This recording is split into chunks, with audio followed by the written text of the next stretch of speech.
शर्मा जी, आप कांग्रेस में थे, आपको कांग्रेस में टिकट नहीं मिली, आप आज़ाद आ गए। आज़ाद आप इलेक्शन लड़े, आप हार गए। उसके बाद आपने अभी अकाली को ज्वाइन किया है। अब लोगों का ये मत है कि अशोक शर्मा जो एक अच्छे विधायक थे, जब तक उनको टिकट पार्टी नहीं देती तो वो पार्टी छोड़ जाते हैं। मैंने उन्हें पहले भी कहा था कि 7 के अंदर मुझे कांग्रेसियों ने हराया। 12 में आपने उन कांग्रेसियों को साथ लगे मेरे साथ मेरे खड़ा कर दिया। तो अगर मुझे तो ये था कि मैं आज भी कहता हूँ, मैं जहाँ कहीं भी हूँ, मैं गलत बात बर्दाश्त नहीं करता। मुझे कांग्रेस में बने रहने के लिए ये कबूल नहीं था कि मैं गलत को गलत ना कहूँ और ठीक को ठीक ना। बतौर अशोक शर्मा मैं कभी आज तक किसी आम आदमी पार्टी के नेता को नहीं मिला। मेरा ये मानना है कि आम आदमी पार्टी माझे और दुआबे में कोई अपनी ज़मीन नहीं तलाश कर सके। लोगों का मत ये है कि पहले वो कांग्रेस से आज़ाद में आए, अब उनका आप में जाने के चांसेस थे, वो आप में जाने के इच्छुक थे, बट आम आदमी पार्टी ने उनको अपनी पार्टी में नहीं लिया और अब वो लास्ट में उनको अकाली दल में जाना पड़ा। इसके बारे में आप अपनी राय क्या देंगे?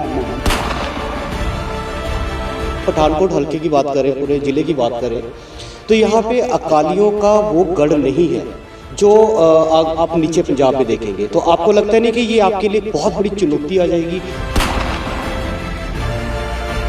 पहली बार अकाली दल यहाँ चुनाव लड़ने जा रहा है। एक जैसे कहते हैं ना, जैसे बड़ी रिकॉर्ड उपस्थिति दर्ज करवाएंगे कॉर्पोरेशन के अंदर, और एक ऐसी स्थिति पे हम खड़े हो जाएंगे जहाँ हमारे बिना, हमारे मशवरे के बिना या हमारी नीतियों के बिना कोई वहाँ चल नहीं पाएगा। शर्मा जी, 2022 की इलेक्शन, अगर आपको अकाली दल की तरफ से टिकट मिलता है तो आप इलेक्शंस लड़ेंगे। अगर अकाली दल की तरफ से टिकट नहीं मिलता तो क्या पार्टी छोड़ देंगे?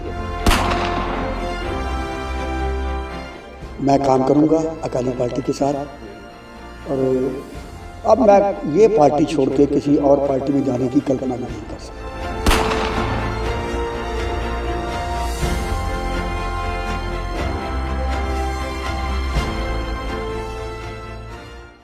नमस्कार, मैं हूं नीरज ठाकुर और आप देख रहे हैं NTV। आज मेरे साथ पूर्व विधायक अशोक शर्मा जी मौजूद हैं। आज हम उनसे राजनीति को लेकर उनके साथ चर्चा करेंगे। सबसे पहले तो मैं आपका स्वागत करता हूं शर्मा जी। शर्मा जी, सबसे पहले तो हमारे दर्शकों को अपने राजनीतिक करियर के बारे में बताइए कि आपने राजनीतिक करियर कब शुरू किया था?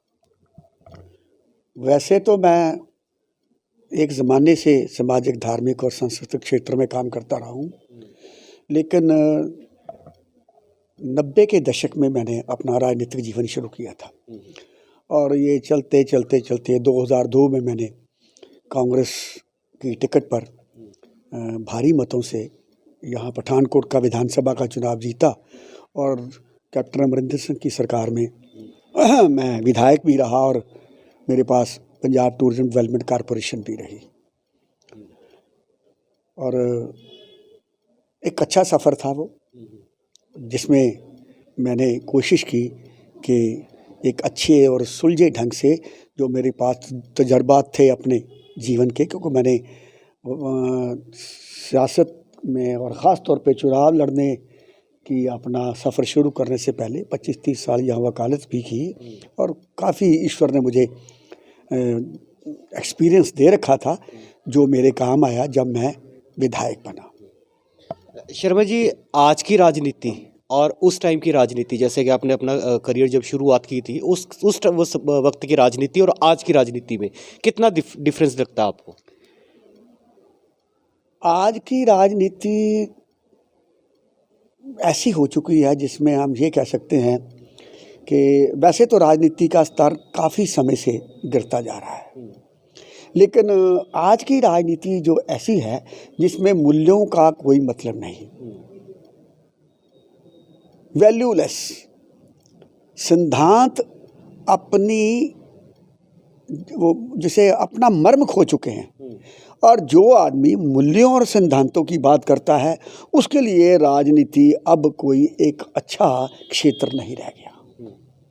जैसे हम ये बोल सकते हैं कि आज जो राजनीति चलती है राजनेताओं में, वो सिर्फ एक सोसाइटी के सिंबल के लिए, एक स्टेटस के लिए ही किया जाता है, क्योंकि लोगों, जैसे कि चुनाव आते हैं, वो जाते हैं, लोगों से मिलते हैं और लोगों के साथ कई वादे कर जाते हैं, कई आश्वासन दे जाते हैं। उसके बाद भी वो आश्वासन और जो वादे हैं वो वादे ही रहते हैं। और जब वर्कर उसके बाद मिलने जाता है किसी जिनको उन्होंने चुना है, जिनको सत्ता में वो लेके आए हैं, वो तो फिर उनसे सही ढंग से बात नहीं करते। और पुरानी राजनीति में भी ऐसा होता था। पुराने वक्तों के अंदर इस प्रकार के झूठे वायदे नेता करते ही नहीं थे।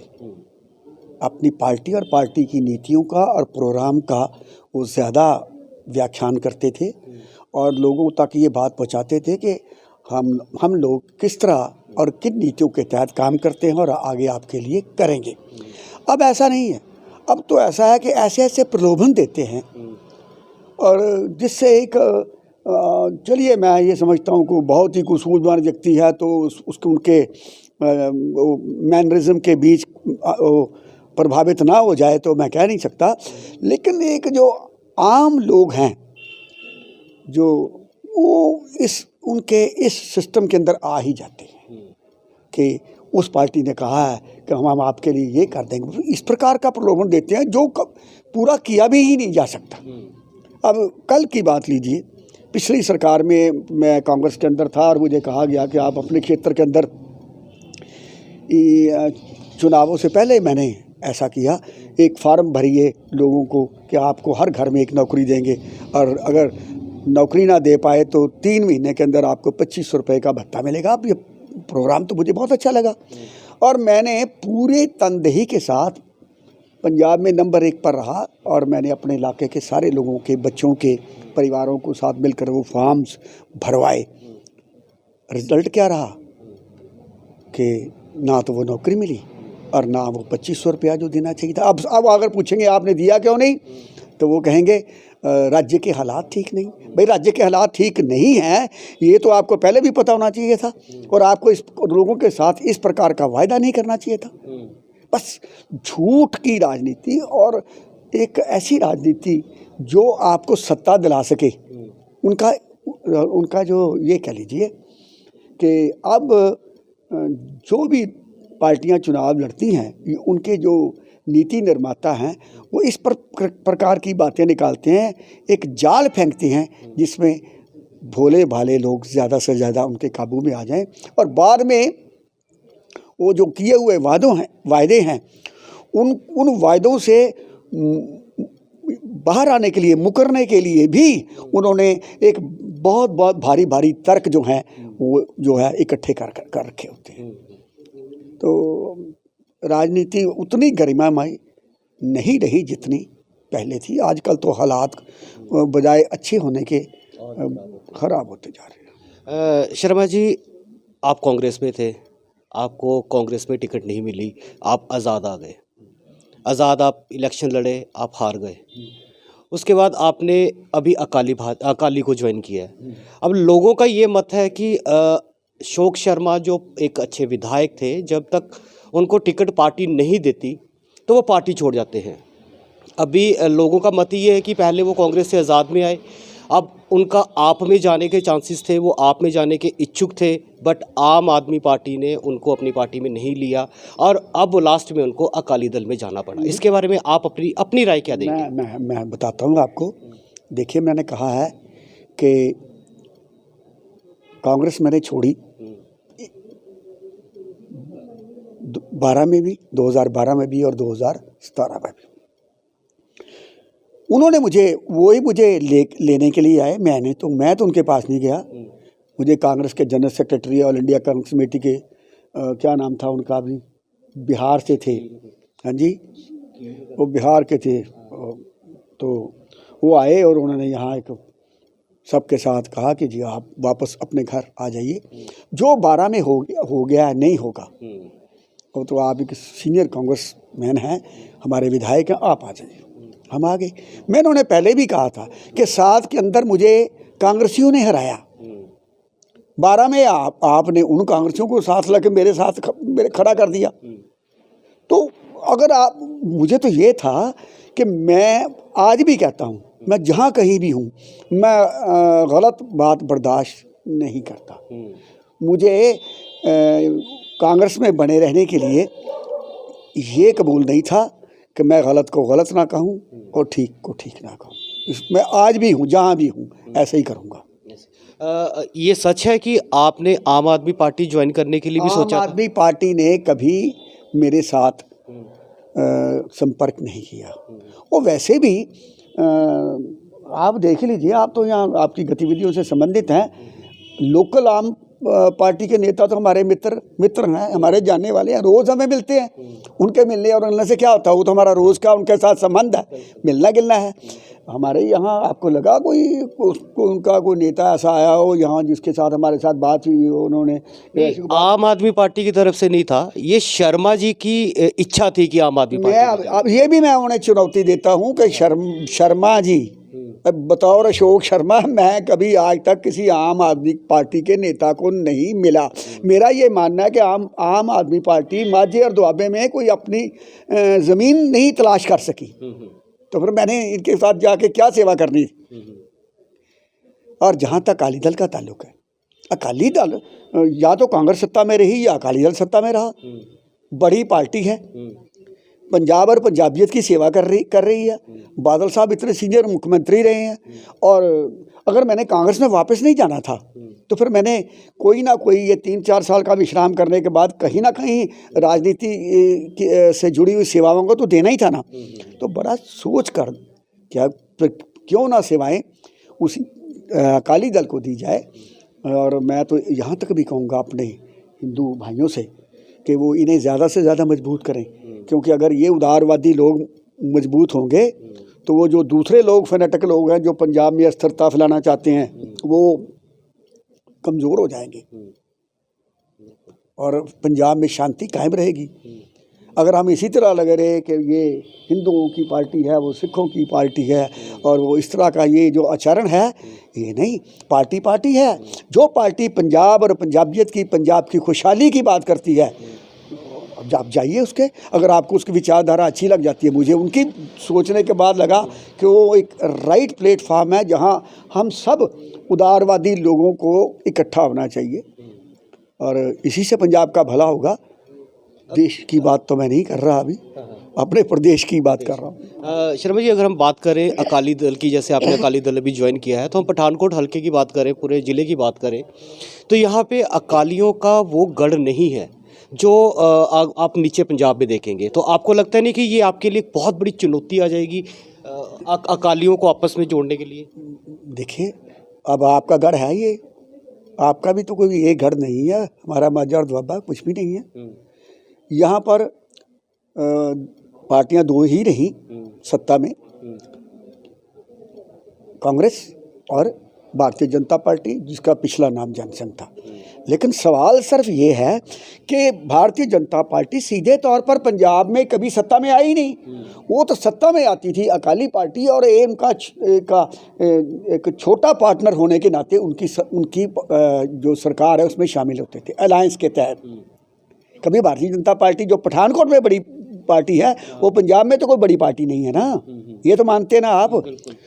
तो फिर एक ऐसी पार्टी जो अगर कांग्रेस नहीं है तो वो सत्ता करती है, तो पार्टी बड़ी वो हुई कि ये हुए।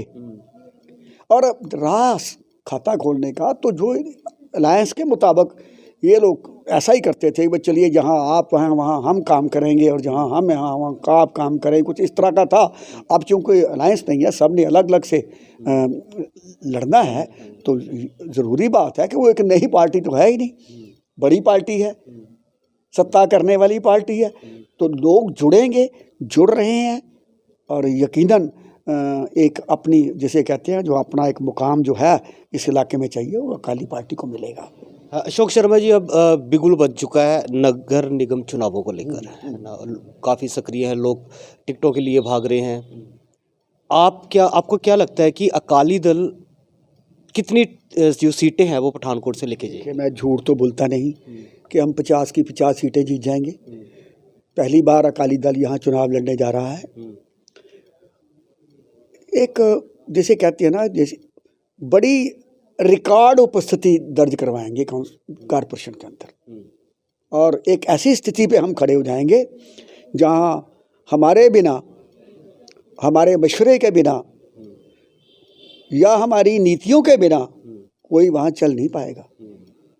वैसे तो हम अपना प्रोग्राम इस तरह लेके चले हैं कि हम कॉरपोरेशन पर कब्जा करेंगे, लेकिन हम मानते भी हैं अगर इसमें कुछ थोड़ी कमी आई या कुछ ऐसी बात आई तो हम अपना उपस्थिति जो है ना, वो एक प्रभावशाली उपस्थिति कॉरपोरेशन के अंदर दर्ज करवाएंगे। बस ये तो हम कह सकते हैं। शर्मा जी, 2022 के इलेक्शंस, अगर आपको अकाली दल की तरफ से टिकट मिलता है तो आप इलेक्शंस लड़ेंगे।